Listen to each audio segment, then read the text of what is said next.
Larry Bird no parecía el típico futuro ídolo del baloncesto. Un tipo blanco, con pinta de granjero, amante de la cerveza barata, el tabaco y con la espalda destrozada. Apenas podía saltar sobre un periódico, pero tenía algo que no se entrenaba, el coraje de un gigante. Si algún entrenador se atrevía a ponerle un defensor blanco enfrente, lo tomaba como una ofensa personal. Y lo peor, o lo mejor, es que te decía cómo te iba a anotar. Y lo cumplía. Para él, el baloncesto era tan fácil que inventaba retos solo para no aburrirse. Así, sin grandes saltos ni físico de superestrella, terminó ganando 3 MVPs, 3 anillos de campeón y un lugar eterno entre los más grandes de la historia. En una NBA llena de atletas imposibles, Larry Bird, lento y poco atlético, la dominó como nadie. ¿Cómo lo logró? Para entenderlo, hay que viajar a French Lick, Indiana, un pueblito pobre donde no había mucho por hacer, salvo jugar baloncesto. Entre los golpes de sus hermanos mayores y eternos partidos callejeros, Larry se forjó en un ambiente duro y competitivo. Así, poco a poco, se convirtió en la gran promesa de un pueblo que apenas superaba los 2.500 habitantes. Cada vez que Larry pisaba la cancha, el gimnasio se llenaba. No era rápido, no era espectacular, pero con sus 2,06 metros, anotaba 30 puntos y capturaba 20 rebotes por partido. Sabía pasar, anotar, pelear cada balón y, sobre todo, entendía el juego como pocos. Como todo genio, tenía su lado peculiar. Era callado, con un corte de cabello ridículo y nada carismático. Intentó jugar bajo las órdenes del legendario Bobby Knight, pero a los 24 días abandonó. Se sentía fuera de lugar y terminó recogiendo basura en su propio pueblo. No tenía dinero, no tenía estudios, pero sí tenía algo que lo marcaba: su padre. Joseph Bird, obrero de la construcción, era su verdadero héroe. En la familia Bird, trabajar 40 horas a la semana era considerado medio tiempo. Larry recordaba cómo, incluso con un pie roto, su padre se calzaba las botas y salía a trabajar. Pero detrás de esa fuerza se escondía una tragedia. Veterano de la Guerra de Corea, Joseph no pudo dejar atrás sus demonios. El alcohol se convirtió en su refugio y también en su condena. Un día, tras discutir con su exesposa sobre pagos atrasados, su padre le dijo algo que Larry nunca olvidaría: tal vez estarían mejor sin mí. Esa misma tarde, Joseph Bird se quitó la vida. Larry jamás se recuperó de esa pérdida. No solo perdió a su padre, perdió el rumbo, sin dinero, sin estudios y con su sueño de ser jugador profesional enterrado, parecía condenado a una vida de trabajos duros y sueños rotos. Pero, cuando todo parecía acabado, la oportunidad volvió a tocar su puerta. El entrenador de Indiana State lo buscó, convencido de que aquel joven que recogía basura podía ser el mejor jugador universitario del país. Y vaya si tenía razón. A pesar de un año sin jugar, las reglas de la NCAA lo obligaron a entrenar con los suplentes, y cada día, sin fallar, los destrozaba en cada práctica. Cuando por fin volvió a la cancha, Larry promediaba 32 puntos por partido, y eso sin la línea de triple. No solo había regresado, había vuelto siendo imparable.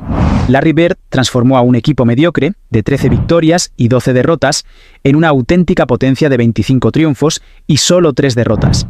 Y todo eso, tras 2 años y medio sin jugar oficialmente.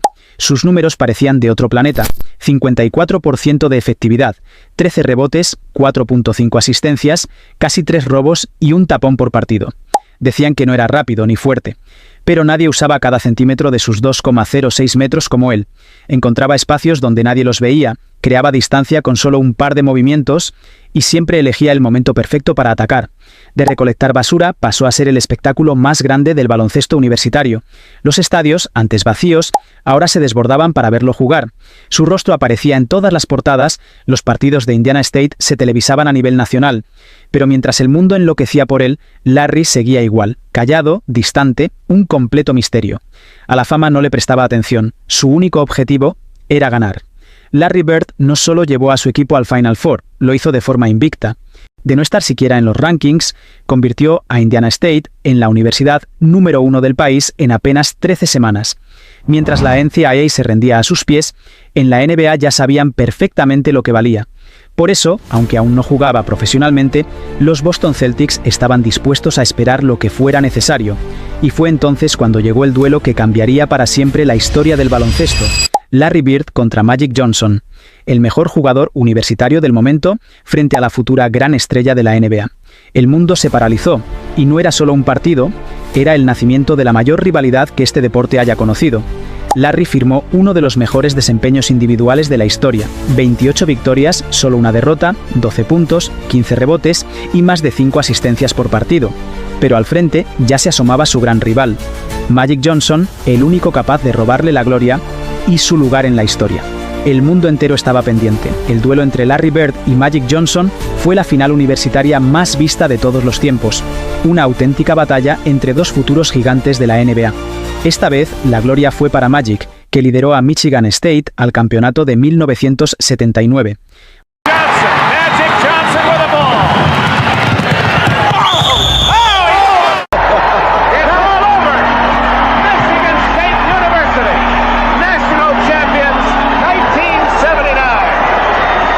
Muchos lamentaron la derrota de Bird, pero otros celebraban el nacimiento de un nuevo ídolo en Johnson. Ese partido no solo definió un título, encendió la mayor rivalidad que el baloncesto haya visto.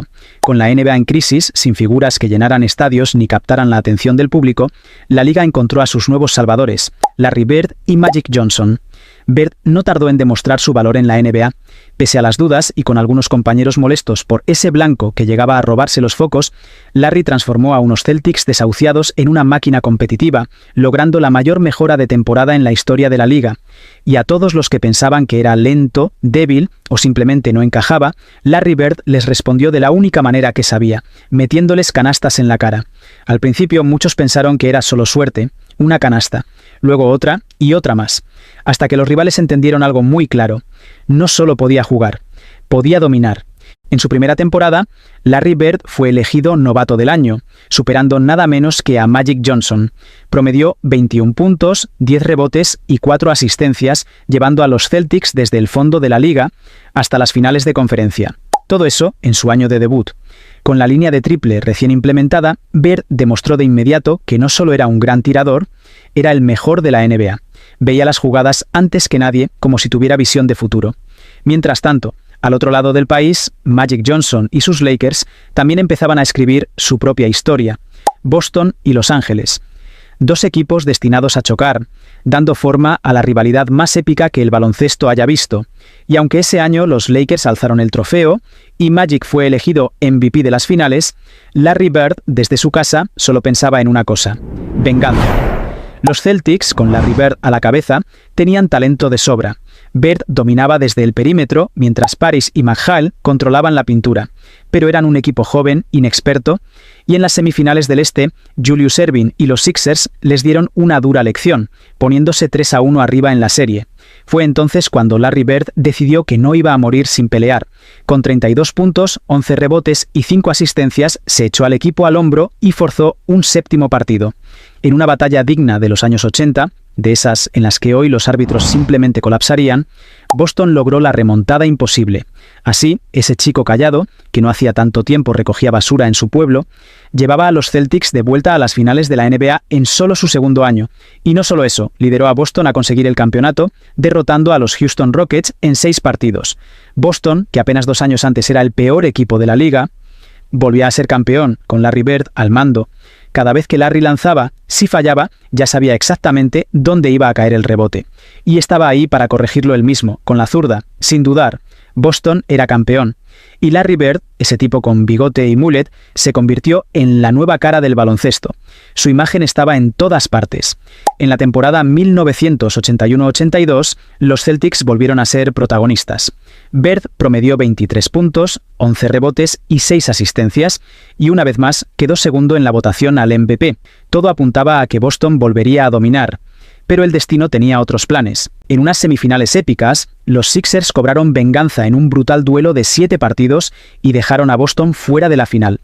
Y como si la historia se repitiera, Magic Johnson volvía a ser protagonista, ganando su segundo MVP de las finales en apenas 3 años. Era como un guión de Hollywood.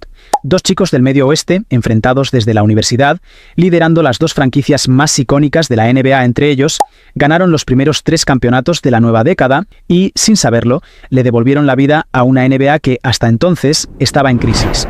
Puede que Magic tuviera más anillos en ese momento, pero Larry Bird no pensaba quedarse atrás. Tras alcanzar la gloria tan rápido, Larry Bird se relajó y lo pagó caro. En la temporada 1982-83, Boston cayó de forma humillante, barridos 4-0 por los Milwaukee Bucks. El Golden Boy de la NBA vivía su primer gran fracaso, y muchos se preguntaban, ¿era Larry solo una estrella fugaz? ¿O de verdad podía convertirse en leyenda? La respuesta no tardó en llegar. Un año después, Larry Bird volvió con sed de venganza. Con 3 subcampeonatos de MVP y 2 duras derrotas en playoffs, esta vez lo vimos en su versión más peligrosa, inteligente, despiadado y dominante. Aunque no era el más atlético ni el mejor tirador de 3, Larry entendía el juego como nadie. Su tiro de media distancia era letal, su juego en el poste, arte puro, y con apenas un par de fintas, te dejaba completamente en ridículo. Bird no solo te vencía, te humillaba. Larry Bird no solo era un anotador letal, también era el mejor pasador de su posición, promediando más de 6 asistencias por partido. Esa temporada no hubo discusión, Larry Bird era el mejor jugador del mundo. Con Bird en modo superestrella, los Celtics parecían imparables. Despacharon a Washington y Nueva York sin despeinarse, y en las finales del Este se vengaron de Milwaukee con una paliza inolvidable. Después de años de tropiezos, Boston estaba listo para reclamar su trono. Pero al otro lado del país, Magic Johnson y los Lakers tenían exactamente la misma idea. Así, en 1984, la NBA vivió el regreso de su mayor rivalidad, Celtics vs Lakers. Bird contra Magic, 2 equipos legendarios, 2 íconos del baloncesto y una final que fue una auténtica guerra. Golpes, roces, empujones. El baloncesto estaba al rojo vivo y el mundo no podía apartar la mirada.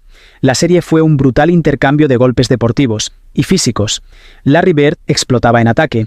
Magic respondía con su magia como el mejor playmaker del mundo. La batalla fue tan dura que hasta el mítico Boston Garden se convirtió en un horno sin aire acondicionado.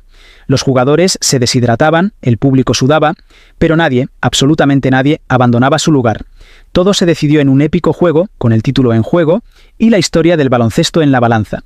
A pesar de no tener su mejor noche de tiro, Bird hizo de todo: rebotes, asistencias, defensa, lo que hiciera falta.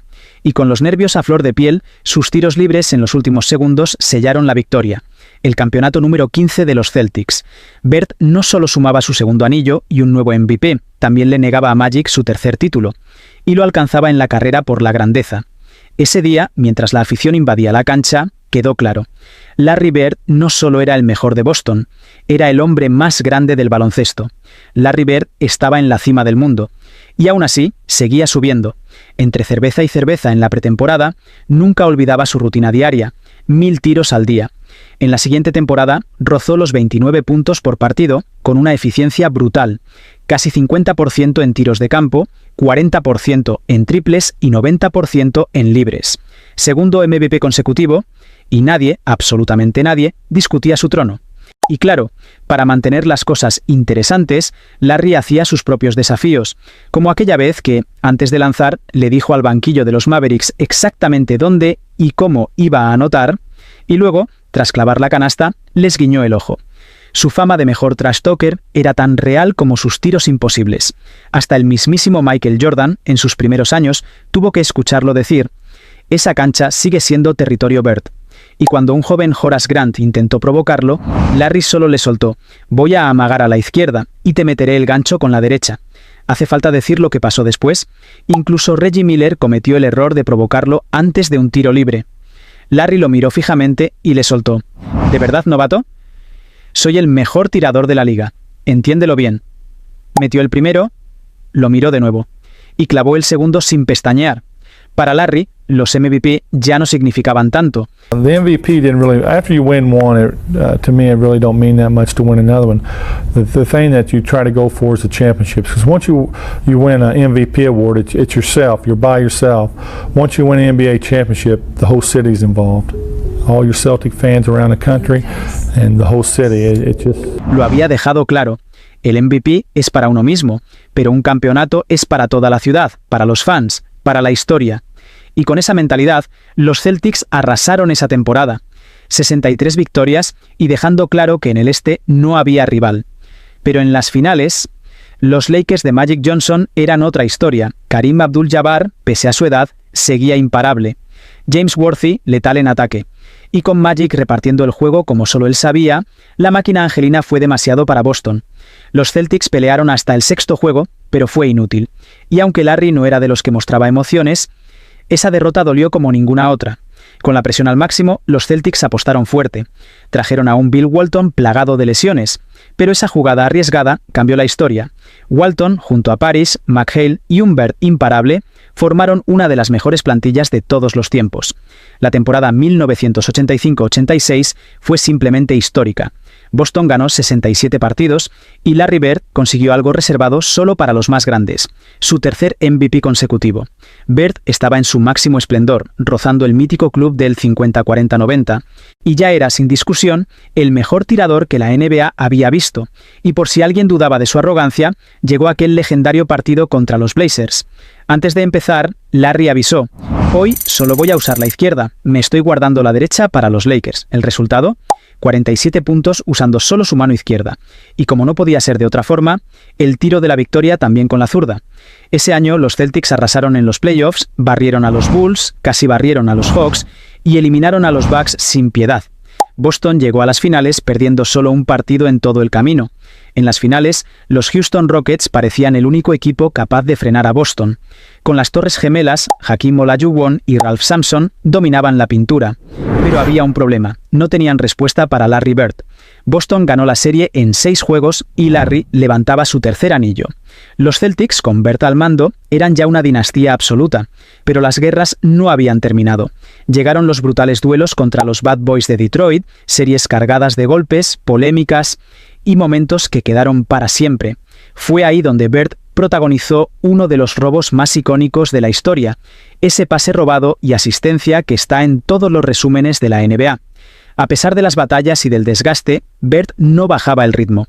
A los 31 años seguía dominando, entrando al exclusivo club del 50-40-90 y dejando claro que, aún en su ocaso, seguía siendo el rey. Larry Bird no solo cambiaba partidos, estaba cambiando la historia del baloncesto. Demostraba que no hacía falta ser el más atlético ni el más talentoso. Bastaba con quererlo más que nadie y trabajar más duro que todos. Y si alguien lo dudaba, ahí estaba el concurso de triples de 1988, sus rivales, y preguntó: ¿quién va a quedar segundo? Salió a la cancha sin quitarse siquiera la chaqueta y ganó su tercer título consecutivo. Así era Bird, no le bastaba con ganar. Quería humillarte mientras lo hacía, pero los años de guerras físicas contra los Bad Boys empezaban a pasar factura. Aún así, Larry seguía dando el ejemplo. El primero en entrenar, el último en irse, dejándolo todo en la cancha. No tomaba los últimos tiros porque fuera el más talentoso. Lo hacía porque nadie en ese equipo había lanzado más veces que él en su vida. La práctica lo había convertido en leyenda. Larry Bird lo dio todo, tanto que su propio cuerpo ya no pudo seguirle el ritmo. Las lesiones de espalda, esas que comenzaron en su juventud paleando grava para ayudar en casa, terminaron por apagar la llama de uno de los más grandes. En 1988 apenas pudo jugar 6 partidos. Aún así, en su última gran temporada, con 33 años y soportando un dolor insoportable, promedió 24 puntos y jugó 75 partidos, llevando a los Celtics a los playoffs una vez más. Pero las batallas contra su propio cuerpo eran imposibles de ganar. Sin su líder, los Celtics fueron barridos, y tras 2 años de intentos fallidos, Larry Bird colgó por fin las botas. Well, it's a little tough today, but we'll try to get through it as best we can. I'm very happy to be able to stay on with the Celtics and try to help them out as much as I possibly can. Sometimes it's been a long 13 years and sometimes it's been a very slow 13 years. Se retiró tras 13 temporadas inmortales, con promedios de 24 puntos, 10 rebotes y 6 asistencias, y quedándose a las puertas de un increíble 50-40-90 de por vida. Dejó tras de sí 3 MVPs, 3 campeonatos, 2 MVPs de finales, incontables All-Star, y se convirtió en el abuelo de la revolución del triple. Puede que su carrera fuera más corta de lo que todos esperaban, pero quizás, simplemente, la NBA no estaba lista para soportar otra década de Larry Bird. Al final, este chico callado, de un pueblo olvidado, que perdió a su padre y casi su futuro, se convirtió en una de las más grandes leyendas de todos los tiempos. Un chico que empezó recogiendo basura en French Lick, Indiana, y terminó escribiendo su nombre con letras doradas en la historia del deporte. Puso en el mapa a una universidad desconocida, revivió la NBA en sus días más oscuros, se convirtió en la cara del baloncesto durante una década, y acumuló premios como pocos en la historia. Pero, sobre todo, inspiró a millones a creer que, con trabajo y corazón, no hay sueños imposibles. No está mal, ¿verdad? Para alguien que empezó recogiendo basura.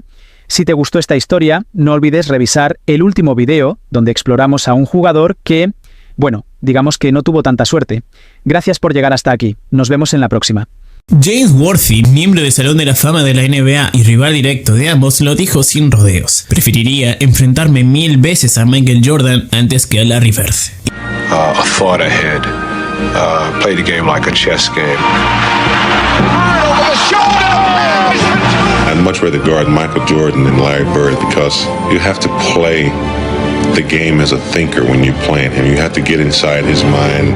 Larry wasn't quick, couldn't jump really high, but there was just some sleepless nights.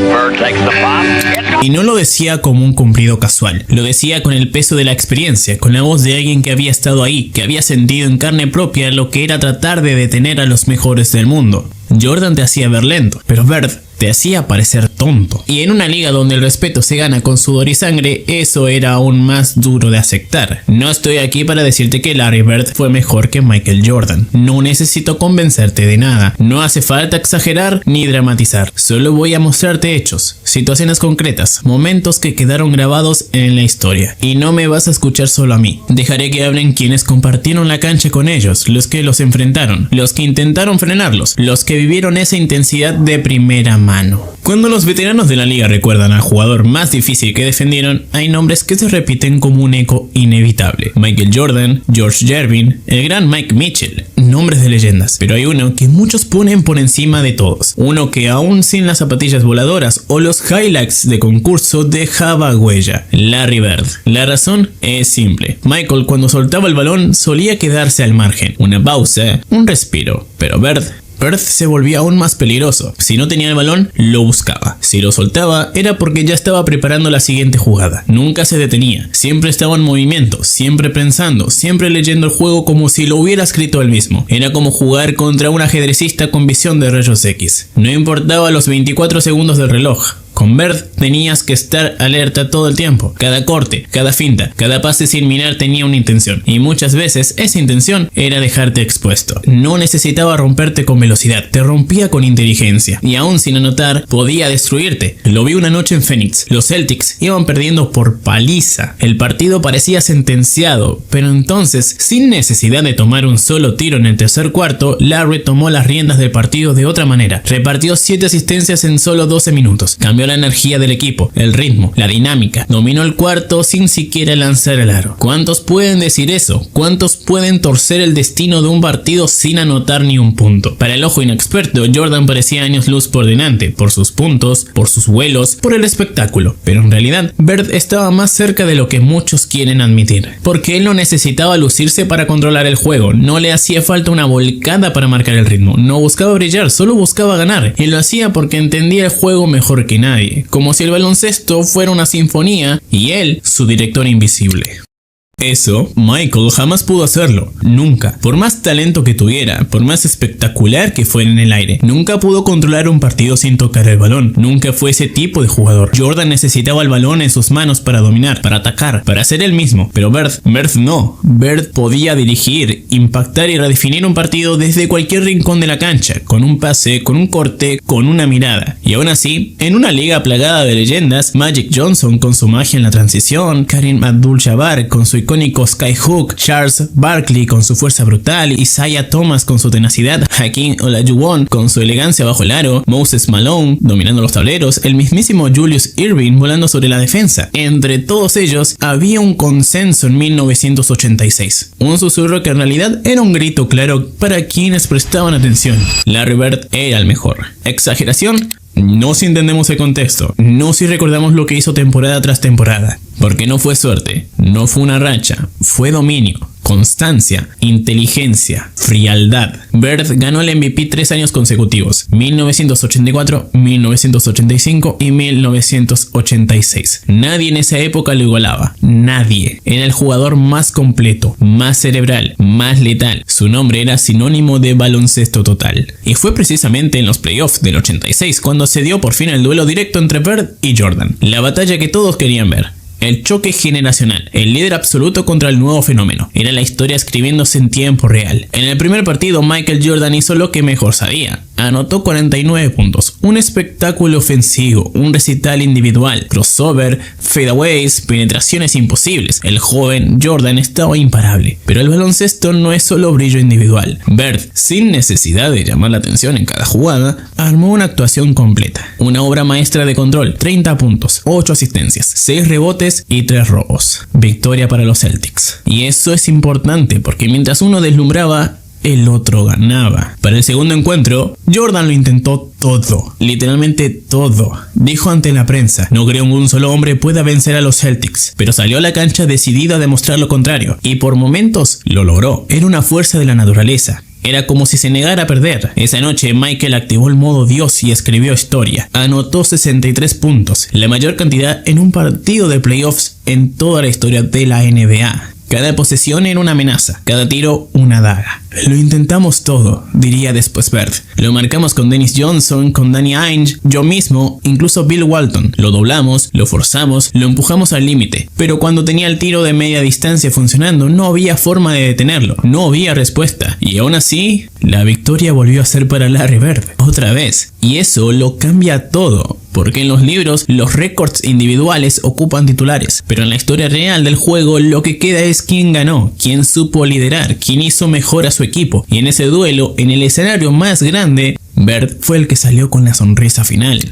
Fue una actuación de playoffs sencillamente inolvidable, tan impresionante, tan fuera de este mundo que incluso Larry Bird, un competidor feroz, orgulloso como pocos, nada dado a regalar elogios, se rindió ante la evidencia. Eso no era Michael Jordan, era Dios disfrazado de Michael Jordan, dijo. Lo dijo serio, lo dijo con respeto, lo dijo con asombro, porque ni él con toda su experiencia había visto algo así. Y sin embargo, al final de ese épico duelo, entre todos los titulares, entre todos los puntos y entre todas las jugadas que se volverían en leyenda, el que salió del Boston Garden con la estadística más importante fue Bird, la victoria. Con menos de 10 segundos en el reloj no hizo falta una jugada espectacular, no fue un triple sobre la bocina, no fue una volcada en tráfico, fue simplemente un pick and roll con Robert Parrish. Una jugada clásica, sencilla, ejecutada a la perfección, suficiente para sellar el 2-0 en la serie. Victoria de Boston, ventaja absoluta. Y sí, aunque Michael anotó 63 puntos, el récord histórico en playoffs que aún hoy permanece, su equipo fue barrido, 3-0, sin discusión, sin apelación. Lo dijo uno de los Celtics después de ese partido, con una mezcla de asombro y satisfacción. Sí, metió 63, pero nosotros lo aplastamos igual, ¿o no fue así? Y nadie en ese vestuario se atrevió a contradecirlo porque el marcador era claro, porque el dominio colectivo de Boston había superado el brillo individual de Chicago. Caso cerrado, Bird no suele ser anillo de campeón. Y no fue casualidad, fue el resultado de una mente superior en la cancha, de un jugador que entendía cada ritmo del partido, que sabía exactamente cuándo acelerar y cuándo frenar, cuándo pasar y cuándo lanzar. Y el año siguiente, la historia se repitió. En otro cruce de playoffs, Michael volvió a brillar. Anotó 30 puntos, una constante que se volvería habitual en su carrera. Cada noche, Jordan era garantía de espectáculo, pero Bird no se dejó impresionar. Respondió con 31. Y lo más impactante, 14 de esos puntos llegaron en el último cuarto, cuando el partido se definía, cuando las piernas pesaban, cuando los nervios traicionaban. Ahí, Larry era hielo, imparable, preciso, letal. El marcador final fue contundente. 105-94, otra barrida, otra lección de experiencia y talento colectivo frente a un joven Jordan aún sin el respaldo necesario. Otra vez Boston fue demasiado, otra vez Bird fue demasiado. 2 años seguidos, 2 barridas consecutivas, Larry Bird eliminando a Michael Jordan sin darle respiro, sin dejarle margen, sin permitirle una sola victoria. Y ahora viene la pregunta que nadie quiere hacer en voz alta, la pregunta que incomoda, que provoca debates, que remueve certezas. Si Michael Jordan es el mejor de todos los tiempos, pero nunca pudo vencer a Larry Bird cuando realmente importaba, entonces, ¿qué lugar ocupa realmente Larry Bird en la historia? Quizás más alto de lo que muchos quieren aceptar. Ahora, siendo justos, en aquellas primeras batallas Michael aún no contaba con su mejor aliado, Scottie Pippen, el escudero perfecto, el equilibrio defensivo que complementaría su genialidad ofensiva. Y fue con su llegada que los duelos con Bird comenzaron a cambiar de tono, se volvieron más cerrados y más feroces, más estratégicos, más mentales, porque ya no era solo Jordan contra un sistema superior, era un equipo en crecimiento, con hambre, con talento, y eso Larry lo notó. Más adelante en el video te mostraré lo que ocurrió cuando Larry Bird se enfrentó a un Michael Jordan en su máximo esplendor, acompañado de un Scottie Pippen en plenitud. Porque lo que Larry hizo ese día fue tan milagroso que ningún otro jugador en la historia del baloncesto puede decir que logró algo similar, algo tan improbable como inevitable. Pero volvamos un año antes. Después de haber barrido a Jordan 2 temporadas consecutivas en los playoffs, llegó 1988. Y con él llegó una versión de Jordan que parecía sacado de un videojuego, porque fue el año en que Michael firmó estadísticamente la mejor temporada individual de todos los tiempos. Sin discusión, una línea de logros que, vista en retrospectiva, parece irreal. Líder en anotaciones con 35 puntos por partido, campeón en robos, anticipando cada pase como si leyera el futuro, MVP de la temporada regular, jugador defensivo del año, algo que solo él ha logrado en conjunto con un promedio ofensivo de ese calibre, MVP del All-Star Game y para rematar campeón del concurso de volcadas. Imposible pedir más, Michael Jordan en estado puro. Y ese año se enfrentó 4 veces a Larry Bird, 4 choques de trenes, 4 capítulos intensos de una rivalidad que no conoce pausas. Primer juego, duelo cerrado, físico, cerebral. Bird demostró que aún tenía el control. Ganó Boston. Segundo partido. Jordan, herido en su orgullo, respondió como solo él sabía hacerlo. Se transformó en un vendaval ofensivo. Anotó 50 puntos, dejando claro que no pensaba ceder nada. Victoria para Chicago. Tercer enfrentamiento. Bird no olvidó, no podía. Lo tenía marcado, lo estudiaba jugada a jugada y se desquitó como solo los grandes lo hacen. 33 puntos, 8 asistencias, 7 rebotes. Comandó a su equipo a un triunfo demoledor, con una diferencia brutal de 30 puntos. Fue una paliza, una declaración. Cuarta batalla. Michael volvió a brillar, otra actuación estelar, 39 puntos y 8 asistencias. Su repertorio parecía infinito, pero Larry Bird no se dejó intimidar, lo superó con 44 puntos y 10 rebotes. 44. En el mejor año de la carrera de Jordan, fue Bird quien lo venció en el mano a mano. Y aunque ese año no volvieron a cruzarse en playoffs, el camino de Michael lo llevó directo hacia otro gigante, otro obstáculo, Isaiah Thomas y los Bad Boys de Detroit. Un equipo que no solo quería ganar, quería destruir, quería castigar. Y mejor que contándolo yo, mejor escuchemos las palabras del propio Isaiah. Beat Larry Bird. You showed Michael Jordan going between his legs one time in the highlights, you know, against Larry Bird. And that was the game he got 63. That's when he dropped 63 on Bird, yes. Yeah, but if memory serves me correct, they got swept. No, not lost. They got swept. Okay? That's true. Even though he dropped 63, we stepped all in his ass, did we not? I rest my case. 4-1, voy a repetirlo, 4-1, ellos ganaron 1 y nada más. Isaiah Thomas no se anduvo con rodeos, no tenía motivos para suavizar la verdad, recordaba los 80 con claridad, una época dorada, donde el baloncesto era una guerra estratégica y emocional, un tiempo donde brillaban los Sixers de Julius Erving, los Lakers de Magic Johnson y Kareem Abdul-Jabbar, los Celtics de Larry Bird y sí, también estaba Jordan, un Jordan joven, explosivo, talentoso, pero en las palabras de Isaiah era un no factor, un cero a la izquierda, directo, crudo, contundente. Ese es tu GOAT. Para muchos, esa frase fue una provocación. Para otros, una dosis incómoda de realidad, porque en esa era, donde la jerarquía se ganaba con batallas en playoffs, Jordan aún no tenía corona, aún no había vencido a los verdaderos gigantes del este. Después de barrer a Jordan, Isaiah Thomas y los Bad Boys de Detroit enfrentaron a Larry Bird y lo vencieron en 6 juegos. Fue una serie brutal, intensa, cargada de roce físico y tensión psicológica. Muchos elogiaron la defensa de Detroit, que logró hacer algo que parecía imposible, limitar a Bird a menos de 20 puntos por partido. Pero lo que pocos mencionan, lo que casi nadie dice en voz alta, es que Larry jugó esa serie con espolones óseos en ambos pies, un dolor agudo constante que haría renunciar a la mayoría de jugadores, pero no a él. Fue la primera vez en 5 años que Bird no llegaría a las finales de la NBA. Y no fue porque su mente no estuviera lista, fue porque su cuerpo empezó a decir basta. La temporada siguiente la fractura fue inevitable, solo jugó 6 partidos, tuvo que operarse a ambos pies y cuando parecía que no podía ir peor, se rompió la espalda, una lesión grave, definitiva. Nunca volvió a ser el mismo, su movilidad disminuyó, su explosividad se desvaneció, pero incluso así, incluso limitado físicamente, Larry Bird seguía siendo una amenaza, porque su mente, su visión, su lectura del juego, eso nunca se fue. Y había algo curioso, algo que llamó la atención de quienes lo seguían de cerca. Siempre, sin importar el dolor, Larry Bird jugaba bien contra Michael Jordan. Siempre encontraba una forma de elevarse ante él, como si hubiera algo personal, como si cada enfrentamiento fuera un mensaje, un ajuste de cuentas.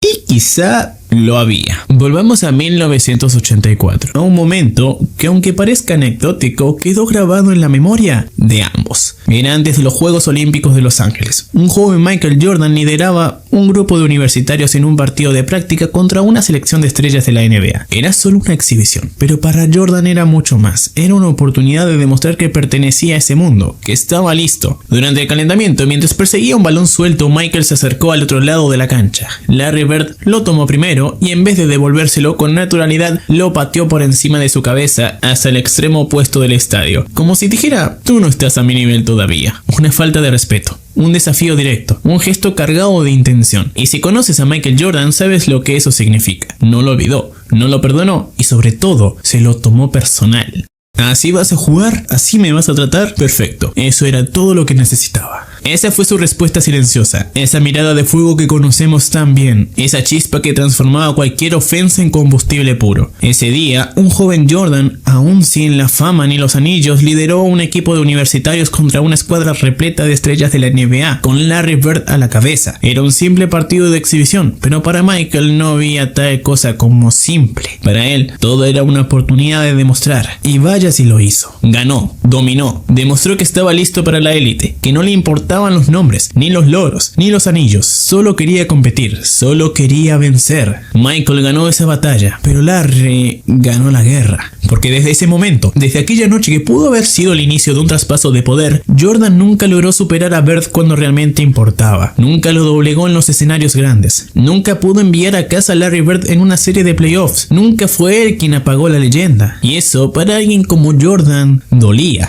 Y quizá Bird también se tomó ese partido como algo personal, porque cuando volvió a las canchas, después de perderse prácticamente toda una temporada por la cirugía en los pies y la devastadora lesión en la espalda, lo primero que hizo fue prepararse para ese mismo duelo. Su cuerpo ya no era el mismo, cada movimiento le costaba, cada partido era una batalla interna contra el dolor, pero su mente seguía intacta, su sangre seguía hirviendo por competir, y entonces llegó ese juego, uno de temporada regular. Sí, pero no parecía uno más. Tenía el peso de una final. El ambiente en el estadio era denso. El aire, eléctrico. Jordan y Pippen, en su mejor momento físico. Bird, desgastado, adolorido, pero enfocado. El marcador iba punto a punto. Cada canasta era respondida. Cada error, castigado. La tensión era máxima. Y entonces, llegó el momento decisivo. 10 segundos en el reloj, empate en el marcador, Boston tenía la posición y todos en el estadio sabían exactamente lo que iba a pasar. No hacía falta ser un genio, el balón iba a ir a manos de Larry Bird. Los Bulls también lo sabían, por eso enviaron a sus dos mejores defensores, no uno, dos, Michael Jordan y Scottie Pippen, juntos, para frenar a un Larry Bird que, aunque ya no volaba como antes, seguía viendo el juego en cámara lenta, seguía un paso adelante, y sin embargo, Bird recibió el balón, no se apuró, no dudó, ni pestañeó, giró sobre su eje, se elevó y con 3.6 segundos en el reloj, clavó el tiro ganador. La cancha estalló, los fanáticos gritaban como si fuera junio, como si el anillo estuviera en juego, y Michael y Pippen solo pudieron mirar, porque en los momentos grandes, cuando todo estaba en juego, cuando el margen de error era cero, Larry Bird siempre aparecía. Marcado por Michael Jordan y Scottie Pippen al mismo tiempo, dos de los mejores defensores en la historia del baloncesto, no cualquier pareja, dos titanes de la defensa, dos depredadores que olían la debilidad y atacaban sin piedad, y aún así, Larry Bird anotó. Sin prisa, sin miedo, sin pestañear. La palabra clutch se queda corta para describir lo que hacía Larry cuando el partido pendía de un hilo. Era como si su pulso se enfriara justo cuando el mundo se calentaba. Su frialdad era quirúrgica, su precisión matemática, su instinto de otro planeta. Mientras otros temblaban, él sonreía. Porque en esos momentos, los más tensos, los más decisivos, eran su hábitat natural. Quizás lo resume mejor una leyenda de la NBA, Pat Riley, campeón como jugador, campeón como entrenador, cerebro de dinastías, lo ha visto todo, y dijo lo siguiente: si tuviera que elegir a un jugador para lanzar el tiro que gane un partido, elegiría a Michael Jordan, pero si tuviera que elegir a alguien para lanzar el tiro que salve mi vida, elegiría a Larry Bird. Y eso lo dice todo. Para 1991 Bird ya no era el mismo físicamente. Su cuerpo le pasaba factura. Los años de sacrificio, de batallas épicas, de jugar lesionado habían cobrado su precio. Las infiltraciones, los tratamientos, las noches sin dormir, todo empezaba a pesar. Pero su orgullo, su corazón, su genio, eso seguía intacto. Y aún así se enfrentó una vez más a Michael Jordan. Una última batalla entre dos colosos. Una despedida sin aviso. Un choque cargado de historia. Fue un partido electrizante. Bird, desgastado con cada movimiento medido por el dolor, seguía anotando. Jordan en su apogeo, imparable como siempre. El marcador no daba respiro. Cada jugada era una guerra. Cada punto era un mensaje. Tiempo extra, empate, 0.4 segundos en el reloj, bola para Chicago. Jordan recibe, se eleva, lanza y anota. Pero no, fracción de segundo tarde, el reloj lo delató. La canasta no cuenta. Y en la doble prórroga apareció el de siempre, Larry Bird, el que no necesitaba saltar más alto, el que no necesitaba correr más rápido, el que ganaba con la mente. En 4 posesiones consecutivas ejecutó su clásica media vuelta, su infalible fadeaway, su tiro que parecía de práctica, pero mataba. Su esencia pura. El estadio enloquecía, los fanáticos se levantaban sin saber si gritar o contener la respiración. Los minutos se acumulaban, los entrenadores se preocupaban, los cuerpos se agotaban. Pero Bird no aflojaba, porque incluso con el cuerpo roto, Larry Bird nunca dejó de ser leyenda. Segundo tiempo extra, las piernas temblaban, el reloj se deshacía, las pulsaciones eran imposibles de controlar, el partido se había convertido en una prueba de voluntad y Larry Bird seguía haciendo magia. Finta, contacto, paso atrás, lanzamiento y canasta con falta incluida. El público explotó, nadie podía creerlo, lo gritaban desde las gradas con admiración y asombro. Este tipo es demasiado, porque lo era, porque cuando parecía que todo estaba dicho, cuando su cuerpo pedía descanso, él seguía inventando, seguía resolviendo, seguía ganando. Boston se llevó ese partido inolvidable, 135-132 ante los Bulls, un marcador que quedará grabado, pero más allá de los números, fue un duelo cargado de historia, una batalla simbólica, el pasado dorado resistiendo con orgullo ante el futuro inevitable. Ese mismo año Michael Jordan conquistó su primer campeonato. Finalmente, derrotó a Magic Johnson en las finales. Su dinastía comenzaba, era el principio de una era, la era de los Bulls. Y cuando entró al vestuario tras aquel título soltó una frase que selló la transición de generaciones, una frase que lo dijo todo: hay un nuevo sheriff en la ciudad. Larry Bird, con su cuerpo agotado, lo sabía, no lo negó, no lo resistió. Su tiempo se acababa, pero lo hacía con la frente en alto, una historia ya escrita. Se retiró la temporada siguiente, pero no sin antes compartir la cancha una última vez con Michael, esta vez no como rivales, sino como compañeros, en el equipo más legendario jamás formado, el Dream Team de 1992. Barcelona, el escenario olímpico, el mundo observando. Juntos, Bird y Jordan hicieron historia, unidos no como contrincantes, sino como parte del mismo legado. Y en medio de aquella gloria de risas y medallas, Bird le lanzó a Jordan una broma llena de respeto y de verdad. Gracias a Dios te retiras, estoy cansado de ver tu cara ganándome los partidos importantes. Una frase que resume toda una época, porque aunque en los libros quede grabado que Jordan anotó 63 puntos, Bird ganó la serie, Bird ganó los campeonatos, Bird ganó el respeto. Caso cerrado. Ahora bien, si todo esto te inspiró, si algo dentro de ti quiere entender cómo estos genios lograban lo imposible una y otra vez, te invito a dar el siguiente paso. En el ebook Secretos del Tiro NBA recopilamos todo lo que hace del tiro un arte letal. Todo lo que Bird, Jordan, Kobe o Kyrie dominaron. Ahora está al alcance de tu mente. Este no es un libro, es una herramienta. Una guía para tirar con más precisión, más confianza y más mentalidad de leyenda. Haz clic en el enlace de la descripción. Y si aún dudas, mira otro video que te dejo aquí. Nos vemos ahí. Antes de que sonara el primer silbato, ya había pólvora en el aire. Charles Barkley, siempre impredecible, envió una carta escrita a mano a Bill Laimbeer justo antes de enfrentarse a él. El mensaje era tan breve como provocador. Querido Bill, que te jodan. Atentamente, Charles Barkley. Era imposible interpretar aquello como un gesto amable, y tal como todos imaginaban, cuando empezó el partido las palabras quedaron atrás y llegaron los puños. Bill Laimbeer no era precisamente un desconocido en esto de ganarse enemigos. Robert Parrish, que llegó a enfrentarse físicamente con él 3 temporadas seguidas, lo dijo con ironía pura. Siempre me enseñaron que si no tienes nada bueno que decir de alguien, es mejor no decir nada. Así que no diré nada. Pero si había alguien que superaba a todos en su desprecio por Linebeard, ese era Larry Bird. Bird no se andaba con rodeos, nunca me cayó bien en ninguna situación, ni dentro ni fuera de la cancha. ¿La razón? Muy simple, para Bird, Bill era un jugador sucio. En los 80 la NBA estaba llena de contactos duros y jugadas físicas, pero lo de Linebeard iba un paso más allá. Bird recordaba que si revisabas los partidos de los Pistons contra Chicago, veías empujones, codazos y golpes, y muchos de ellos después de que sonara el silbato. Ricky Mahorn, por ejemplo, te golpeaba fuerte, pero no intentaba destruirte.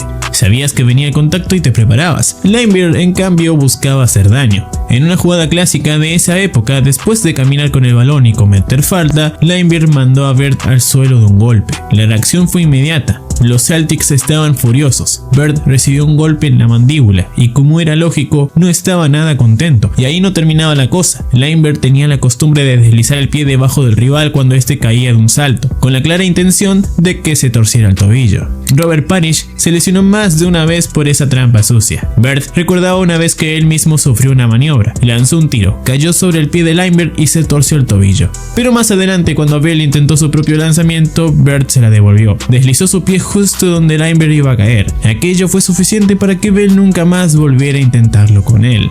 Un par de cuartos después de aquel incidente, Linebeard intentó su habitual salto para tirar. Bird, paciente y calculador, decidió cobrarse la deuda. Deslizó su pie justo en el punto donde Bell iba a caer. El impacto fue suficiente para que Linebeard entendiera el mensaje. Nunca más volvió a intentarlo con Larry. Pero si el público y los jugadores ya lo consideraban un jugador sucio, hubo un momento que selló su fama para siempre. Michael Jordan, la máxima estrella de la liga, lo etiquetó abiertamente como el jugador más sucio de la NBA. La respuesta de Linebeard fue tan arrogante como reveladora. Michael Jordan será un gran jugador de baloncesto, pero como persona, ¿quién es? ¿A quién le importa? Lo único que hace es jugar. En el mundo, él es así de pequeño, dijo mientras juntaba los dedos para mostrar lo insignificante que según él era Jordan fuera de la cancha. Y así, con una sola declaración, confirmaba por qué tantos lo detestaban. En 1986, cuando se anunció el equipo del All-Star, Bird fue preguntado por los periodistas si creía que Linebeard, que había sido All-Star los últimos 3 años, merecía volver a estar ahí. Al enterarse de que no había sido seleccionado, Larry sonrió y soltó: bien, así no tendré que preocuparme de que se suba al autobús, me diga hola Larry y yo tenga que contestarle jódete Bill. Pero ese año, el destino aún los volvería a enfrentar. Bird recordaba que siempre salía primero a la cancha y que había un pequeño ritual en Boston, un duende pintado en el centro. Linebeard, con su estilo provocador, lo pisoteaba y escupía sobre él antes de machacar la canasta, encendiendo todavía más el ambiente. La tensión no tardó en trasladarse al juego real. En un partido de playoff, Robert Parrish advirtió: creo que Linebeard me está dando golpes sucios. Si los árbitros lo permiten, algo va a pasar. Y aunque en esa serie no pasó nada grave, la mecha quedó encendida. La temporada siguiente se reencontraron en las finales del este, y en el cuarto partido todo estalló. Con la posesión casi agotada, Bird y Linebeard se engancharon. El forcejeo fue tan intenso que ambos fueron expulsados. Larry, frustrado, lanzó el balón directamente contra Bill, mientras la multitud rugía. Cuando aquel cuarto partido terminó en expulsiones, las versiones no tardaron en salir. Bird decía que Linebeard se estaba echando hacia atrás, que no quería pelea real. Ojalá hubieran limpiado la cancha por 15 minutos y nos hubieran dejado resolverlo ahí mismo, confesó Larry con una media sonrisa. En cambio, Linebeard, fiel a su estilo de víctima eterna, declaraba: yo no hice nada, intenté agarrarlo para que no se cayera y Larry empezó a golpearme. Fui víctima de todo eso. Bird, sarcástico, respondió: claro, él no intentaba lastimarme y yo solo quería lanzar el balón al árbitro. Lo malo es que la cara de Bell se puso en medio. En una serie donde te enfrentas al mismo rival 4, 5, 6, hasta 7 veces en apenas 2 semanas, las emociones hierven. Bird aseguraba que su equipo nunca iniciaba los conflictos, que siempre respondían. En cambio, acusaba a Detroit de ser los auténticos instigadores, y como si hiciera falta más tensión, en el siguiente partido Linebeard intentó lo impensable: acercarse para darle la mano a Larry antes de comenzar. Bird lo miró fijo y sin titubear soltó un seco: vete a la mierda. Luego explicó: siempre respeto a mis oponentes, pero en este caso creo que Bell quería lastimarme. No había nada que respetar. Ese quinto juego iba a ser una olla a presión. Puedo decir que jamás había sentido un odio colectivo tan intenso hacia un solo jugador. El ambiente era eléctrico. Cada vez que Laimbeer tocaba el balón, la grada explotaba en abucheos. Era como si todo el Garden estuviera esperando un momento, y lo tuvo. Antes de seguir con lo que pasó, déjame contarte algo. Ver un enfrentamiento así es impresionante, pero entender cómo un jugador como Bird lograba castigar a su rival una y otra vez con su tiro, eso es otro nivel. Si alguna vez has querido descubrir los trucos, rutinas y secretos que usaban las leyendas para tirar con precisión milimétrica, te recomiendo el ebook Secretos del Tiro NBA. Dentro encontrarás desde técnicas de mecánica perfecta hasta ejercicios que mejoran tu puntería en semanas. Link en la descripción.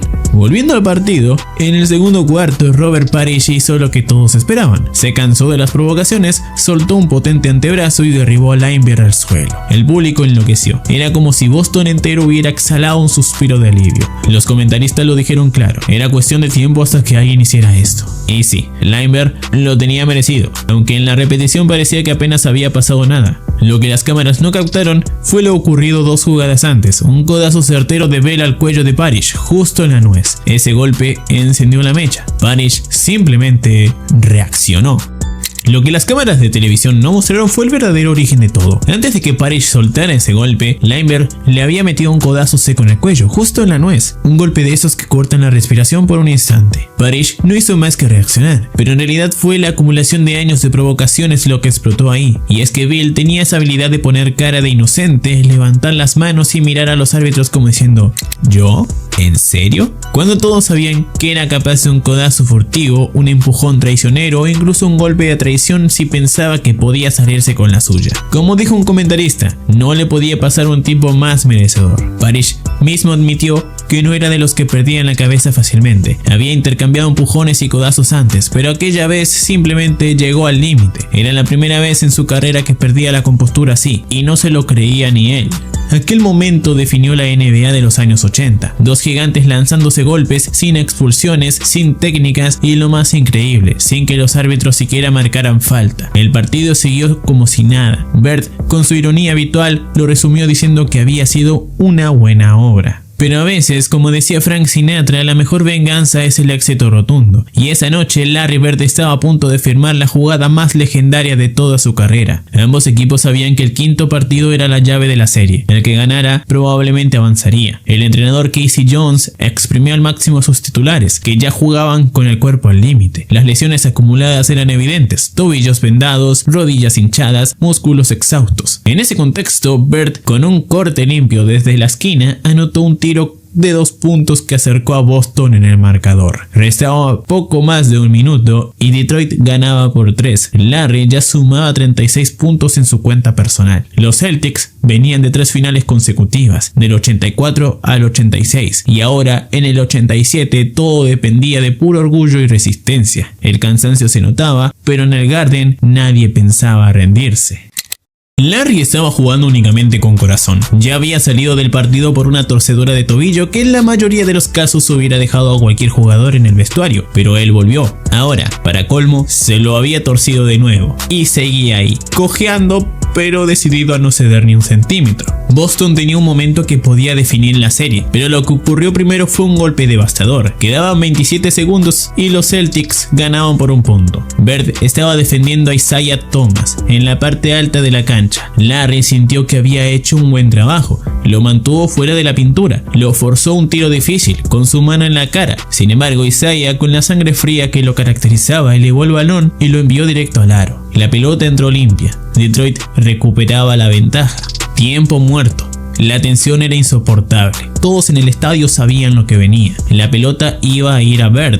Los Pistons lo sabían. El público lo sabía. Y Larry también. La defensa se cerró. 5 hombres listos para cortarle cualquier camino. Bird recibió el balón. Atacó por la izquierda, buscando contacto para sacar falta. Fue bloqueado. El balón, en un forcejeo, salió rebotando hasta que Jerry Sitchin logró golpearlo contra un jugador de Detroit. El árbitro señaló: balón para Boston. El reloj seguía siendo un enemigo. Todo parecía moverse en cámara lenta. Mientras algunos miraban al banquillo esperando una señal, no hubo indicación de pedir tiempo muerto. Y aquí viene uno de esos momentos que se estudian décadas después. Detroit aún tenía un tiempo muerto. Podían haberlo pedido, avanzar el balón y asegurar una última posesión en su favor, pero no lo hicieron. Chuck Daly, entrenador de los Pistons, estaba en la línea lateral, brazos levantados pidiendo la pausa. Isaiah Thomas gritaba al árbitro: dame la pelota, desesperado por poner el balón en juego. El árbitro, quizás sin darse cuenta del momento histórico, se la entregó. El encargado de sacar era Bill Laimbeer,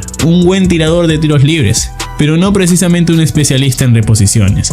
Y entonces cometió el error fatal. Laimbeer tomó el balón para hacer el saque, algo que no solía hacer. Era un buen tirador de libres, sí, pero las reposiciones como que no eran su especialidad. Aún así lanzó el pase, y en ese preciso instante Larry Bird, que ya se estaba moviendo en el momento exacto en el que el árbitro entregó la pelota, se coló en la trayectoria como un ladrón en plena madrugada. Bill ni siquiera lo vio. Cuando revisas la jugada desde diferentes ángulos de cámara, parece increíble. El pase de Laimbeer fue directamente a las manos de Bird, que venía en movimiento. Bill, de espaldas a la acción, se giró y al ver a Larry con el balón, tuvo probablemente más sorpresas que cualquiera de los miles de aficionados en el Garden. Para él fue uno de los momentos más impresionantes que había presenciado como jugador. Dos compañeros, Bird y Dennis Johnson, en una conexión perfecta, anticipando la jugada como si hubieran ensayado ese robo cientos de veces. Y esa, decía Bell, era la verdadera lección que los Celtics enseñaban: no jugar 47 minutos y medio, sino los 48 completos. Cada segundo contaba. Larry, con esa media sonrisa tan suya, sabía que el partido estaba decidido. Aún más impresionante fue lo que hizo a continuación. Con los pies peligrosamente cerca de la línea de fondo, casi flotando sobre ella, Bird se giró y, como un bailarín que se sostiene en puntas, mantuvo el equilibrio el tiempo suficiente para encontrar a Dennis Johnson. Ese momento parecía detenerse. La línea de fondo estaba justo bajo sus pies. Cualquiera diría que iba a pisarla y perder la posesión. Pero Bird, como si desafiara las leyes de la física, se quedó allí sobre las puntas. Cuerpo inclinado, balón seguro en las manos. Y entonces, en un destello, apareció Dennis Johnson, cortando hacia la canasta. El pase fue perfecto, rápido, tenso, imposible de interceptar. Dennis atrapó el balón y lo convirtió en 2 puntos que sellaron el destino del partido. Mientras todo Boston explotaba en celebración, los Pistons intentaban recomponerse. Laimbeer y compañía se preparaban para sacar de nuevo, pero antes de eso, Larry pasó junto a Bill y, sin perder la calma, le dejó un comentario.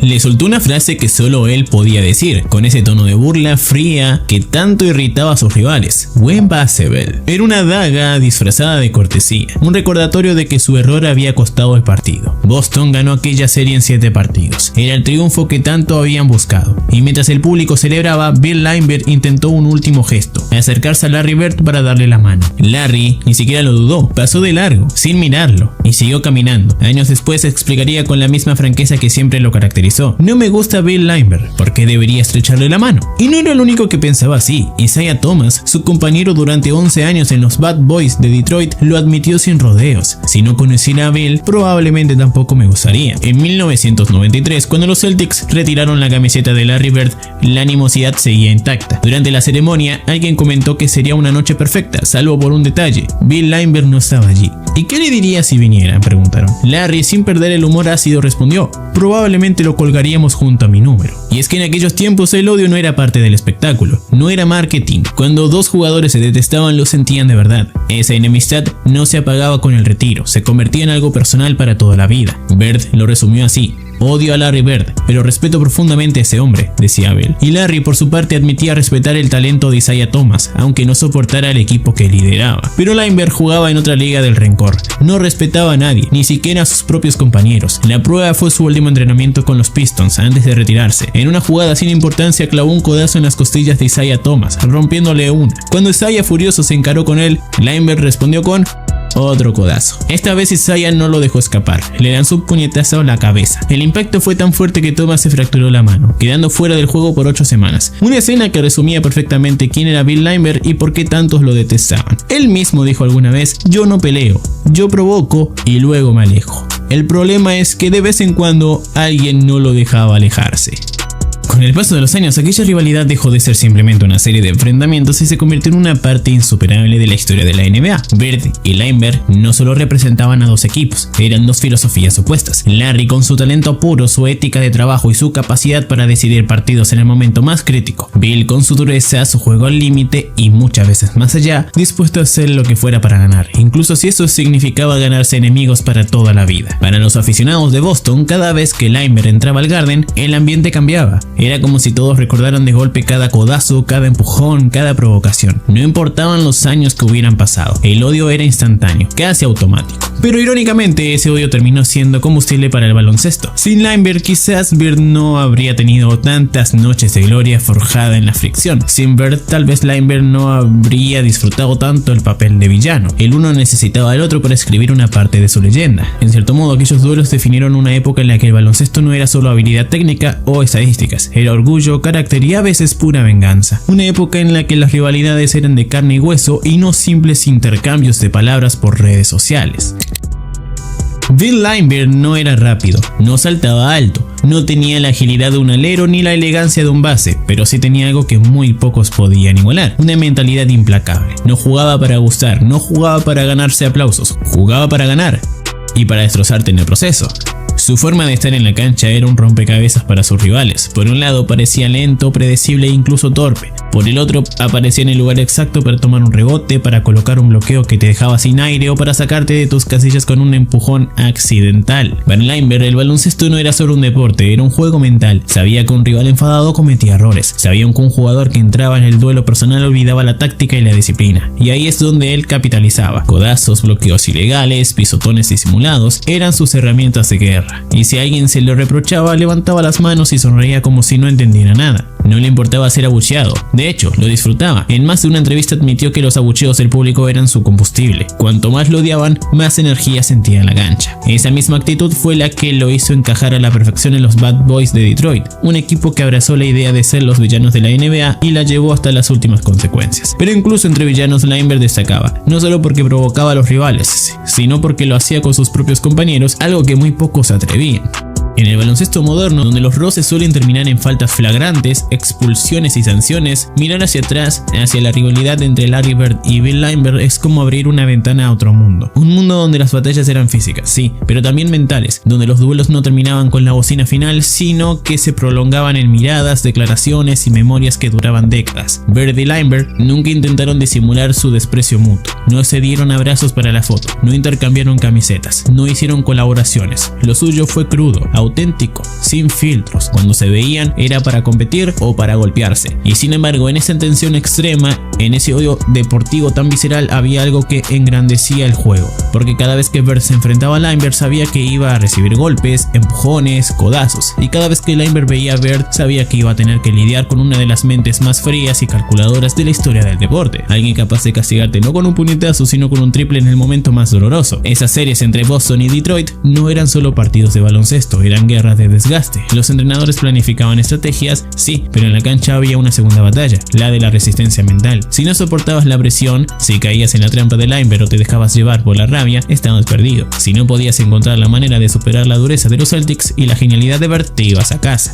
Para los fans que vivieron esa época, cada duelo era una cita imperdible. El Garden rugía como un volcán cuando Bird humillaba a Leinberg con una jugada perfecta, y el Pontiac Silverdome se convertía en un fortín cuando Bill lograba desquiciar a Larry. La tensión se sentía a través de la televisión, y quienes estaban en el estadio sabían que estaban presenciando algo irrepetible. Hoy, mirar esos momentos es un recordatorio de que la NBA no siempre fue un escaparate de cordialidad. Hubo un tiempo en el que los rivales podían odiarse y aún así respetar profundamente lo que representaban en la cancha. Bird lo dijo alguna vez sobre otros grandes jugadores: puedo odiarlo como persona pero respetar su juego. Con Leinberg incluso eso fue complicado, pero ese es precisamente el sello de una rivalidad que sigue viva en la memoria colectiva. Y si hablamos de rivalidades legendarias, hay otra que definió una era: Larry Bird contra Michael Jordan. Dos gigantes que, aunque se enfrentaron menos que Bird y Leinberg, dejaron partidos inolvidables, llenos de talento puro, orgullo y momentos que pasaron a la historia. Si quieres ver otro capítulo de la historia de la NBA donde la genialidad se enfrenta cara a cara, te recomiendo que vayas ahora mismo a ver nuestro video de Larry Bird vs Michael Jordan. Ahí descubrirás cómo dos de los mejores jugadores de todos los tiempos se midieron en duelos que, como este, siguen siendo recordados décadas después. Nos vemos ahí.